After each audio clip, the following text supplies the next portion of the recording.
স্থানীয় সময় বৃহস্পতিবার দুপুরে ম্যানচেস্টারের হিটন পার্কে ইহুদি উপাসনালয়ের বাইরে ভিড়ের মধ্যে গাড়ি তুলে দেওয়া হয়। এরপর ছুরি নিয়ে চালানো হয় এলোপাতাড়ি হামলা। এতে কয়েকজনের হতাহতের ঘটনা ঘটে। গুরুতর আহতদের হাসপাতালে ভর্তি করা হয়। ঘটনাস্থলে হামলাকারীকে গুলি করে হত্যা করা হয়েছে বলে জানায় পুলিশ।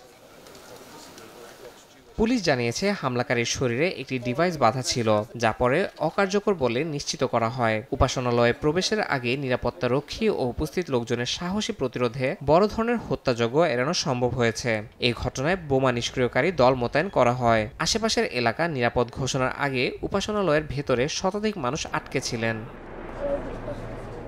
এমন সন্ত্রাসী হামলার ঘটনায় দেশজুড়ে শোক নেমে এসেছে। জরুরি বৈঠকে নিরাপত্তা পরিস্থিতি নিয়ে আলোচনা করেছেন প্রধানমন্ত্রী কিয়ার স্টারমার এবং ঊর্ধ্বতন কর্মকর্তারা। প্রধানমন্ত্রী বৈঠক শেষে এই ঘটনার তীব্র নিন্দা জানান। তিনি প্রতিশ্রুতি দেন, দেশ জুড়ে বাড়তে থাকা ইহুদি বিদ্বেষ ও ঘৃণা শক্তভাবে দমন করা হবে। হামলার ঘটনায় গভীর শোক জানিয়েছেন ব্রিটিশ রাজা তৃতীয় চার্লসও। ইয়াসিন মোহাম্মদ জিসান, সময় সংবাদ।